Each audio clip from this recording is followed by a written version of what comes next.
Guys, back at it with part 2 of chapter 18, and we will go into chapter 19 as well. Chapter 19's a long one, so it's definitely not going to be finished in this video, but it's a good one too. Alright, the secret meeting continues. I wanted to tell Josh to send Sanjo packing back to Nepal, but instead, without much enthusiasm, I said, "It's okay with me." "Can I talk to you, Josh?" Thaddeus asked. "Alone?" "Sure." After they left, everyone sat there for a few moments without saying anything. JR finally broke the silence. "Poker?" He pulled out a deck of cards out of his parka. "Might as well," Sparky said. "Josh and Thaddeus could be a while." "I'm in," Holly said. I walked over to where Sunjo and Zopa were sitting. "Thank you for supporting me," Sunjo said. "You should have told me." "I did," Sunjo said, glancing at Zopa guiltily. "At least, indirectly." "What are you talking about?" "Our first night at ABC," he answered. "I talked about how if we go to Camp 4, we have a good chance at Summit." He was right about it being indirect. I barely remember the one-sided conversation. "That's pretty lame," I said. Zopa came to his defense. "Sunjo did not know in Kathmandu," he said.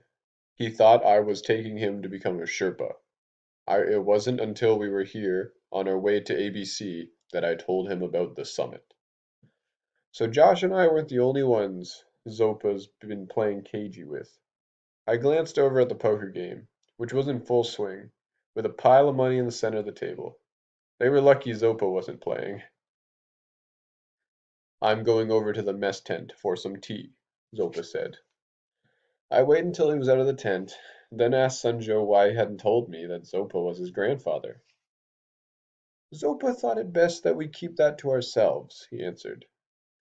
If Zopa asked me to keep something to myself, I probably would have too, but it still bothered me that Sunjo didn't tell me. Zopa returned with a thermos of tea and several mugs. I took my mug over and watched him play poker. I wasn't really interested in the game, but I didn't want to hang out with Zopa and Sunjo. Holly won every hand, much to everyone's annoyance. About 20 minutes later, Josh and Thaddeus came back into HQ. At first I thought Thaddeus had gotten his way, because he was all smiles. Sunjo noticed his expression too, and looked disappointed. "All right," Thaddeus said, smiling at Sunjo and Zopa. "You've got your shot at the summit. You're all heading up to ABC the day after tomorrow," Josh added. The film crew groaned. So I wonder what did Thaddeus and Josh say to each other that changed Thaddeus's tune. Wonder what's going on. But interesting stuff. We've added to our rising action. There's more at stake now. And we got Sunjo going for the summit with Peak. Cool stuff. This next chapter, chapter 19, I believe, it's called Bear and Bull. I like this one. 3 teams, A, B, and C. We were the C team. Sunjo, me, the film crew, and Holly, led by Zopa, Yogi, and Yash. I guess the brothers had not hitched a ride to find a job on the mountain. They already had a job. Zopa had hired them to help him get Sunjo to the summit. And I think the C stood for covert, not third, because we were getting the first summit shot, not the last. And somehow we were supposed to keep all this quiet. Yeah, covert means like secret or quiet. The night before, Josh and Thaddeus hadn't told us to outright lie to the other climbers, but they came pretty close to it. "We'll have to keep this to ourselves," Thaddeus had said, lowering his voice despite the fact that it was 10 degrees below zero outside and the wind was howling down the mountain at about 25 miles an hour. It wasn't likely anyone was standing outside the flap eavesdropping. "Thaddeus is right," Josh agreed. "Some of the other climbers were real head cases. There'll be a fight over who goes first. It's ridiculous, but it's the same every year. They can't get it into their oxygen-starved brains that reaching the summit has nothing to do with the order you climb. It depends on the weather." Josh was fudging this a little. Sitting at base camp or up at ABC waiting your turn increases your chances of catching a virus or twisting an ankle, to say nothing of the sheer boredom and psychological damage of lying in your cramped tent day after day, wondering if you're going to make it to the top. We were getting the first shot because of my birthday. Period. It could take every one of those 30 plus days to get me to the top before I turned 15. So it looks like he's got about 30 days before he turns 15. In case anyone asks, Thaddeus said, this is what we're doing. He looked at the film crew. You're making a documentary about Sherpas. He looked at Holly. You're writing a story about Sherpas. He looked at me. You're tagging along to help with filming. As far as anyone knows, a summit attempt is not part of the documentary. Sunjo's going to have to move to the Porter camp tonight, Josh said. It's the only way we can keep him under wraps. Can you arrange that, Zopa? Zopa nodded. Josh looked at Sunjo. Captain Shek and the soldiers rarely go to the Porter camp. But just to be safe, you need to dress and act like a porter. No fancy Western climbing clothes. The porters are hauling supplies up the mountain the day after tomorrow.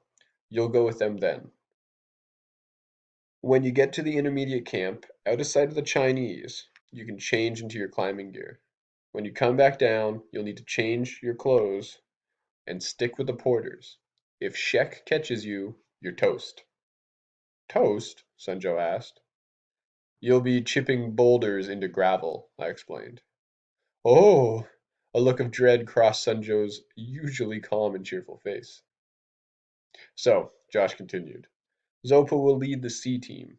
I'll lead the A team, and Pasang will lead the B team. I was disappointed that I wouldn't be trying for the summit with my father, but I wasn't surprised. Change of plans has been the theme of our relationship my whole life. I was also worried about Zopa and Sunjo. Paranoia feeds on thin air. That's a direct quote from one of Josh's climbing books, and the feeling was beginning to gnaw at my guts. Yeah, getting paranoid.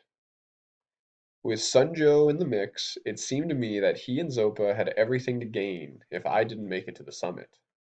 I'm not saying they would try to stop me, but even the slightest mistake, accidental or intentional, could end my climb.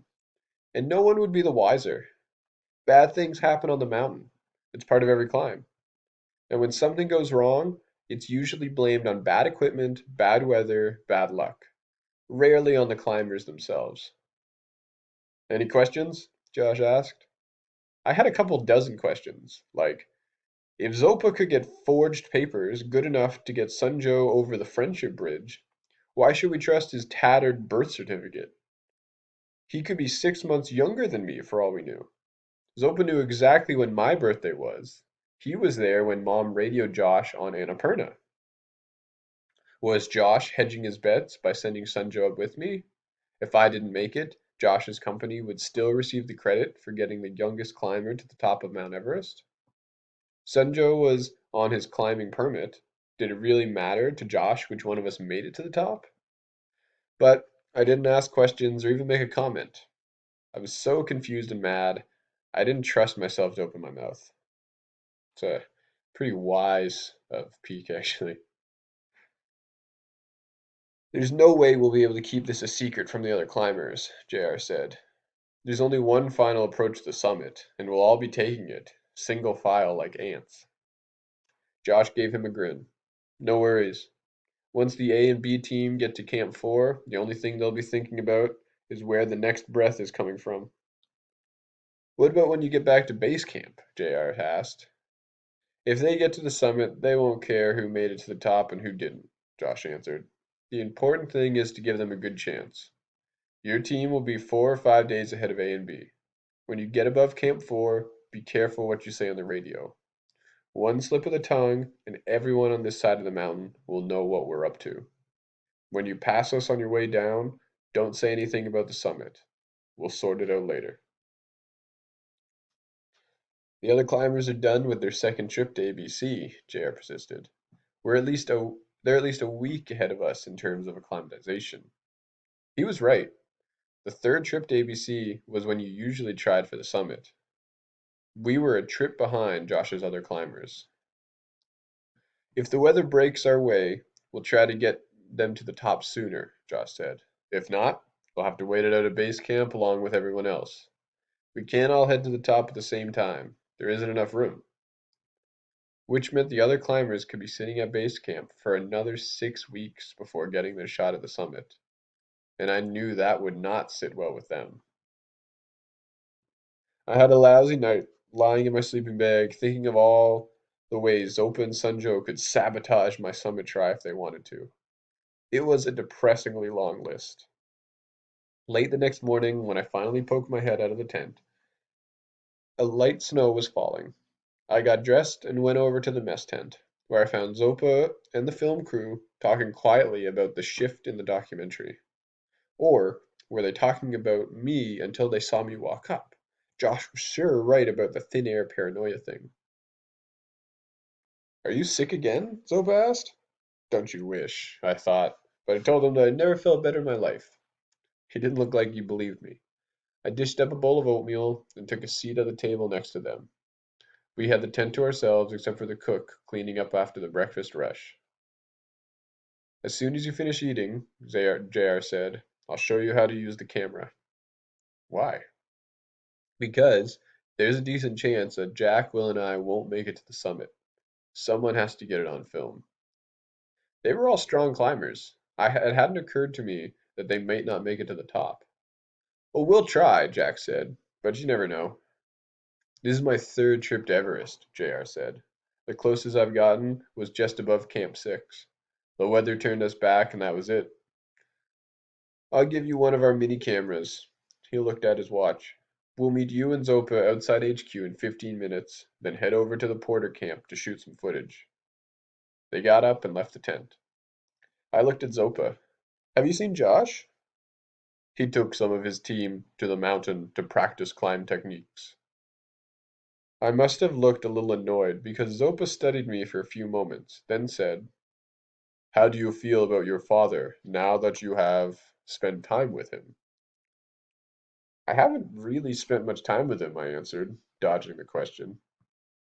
Zopa sipped his tea, then said, He can't help himself, you know. What do you mean? In climbing, he has found something he is very good at, something he has a passion for. Not many men find that. But what do you do when you get too old to climb mountains? Zopa laughed. Most climbers do not get old. Well, you did. I stopped climbing. Why? My children were grown. I no longer needed the money. You must have climbed for more than money. Of course. But if I wasn't paid, I would not have climbed at all. You climb for sport. Sherpas climb to support their families. So you're here to help Sunjo become a Sherpa? I said. No, I'm here so Sunjo does not have to become a Sherpa. What do you mean? I know you're angry at me for not telling you about my plan for Sunjo, and you're upset with Sunjo for not telling you that I am his grandfather. What does this have to do with you not wanting Sunjo to become a Sherpa? To get him this far, there were things I had to keep to myself. Things I asked Sunjo to keep to himself. He really did not know what I had in mind until I told him at ABC. I could not tell him until I saw how he did on the mountain. If he makes it to the summit, the notoriety it brings him will allow him to go back to school. I'm hoping he never has to climb again. Is that birth certificate real? Yes. Sunjo is a week older than you. What if I make it to the summit too? Zopa shrugged. This was not the answer I was hoping for. I know what you're thinking, I said. You can never tell who the mountain will allow and who will not. Zopa smiled and got up from the table. I'll see you over at HQ. I'm going to make it to the summit, I told him, as he walked out of the mess tent. We gotta stop there, guys. Video time is running out. Yeah, great little chapter. Next part of the chapter is my favorite part. See you in part 3, I suppose. Have a great week.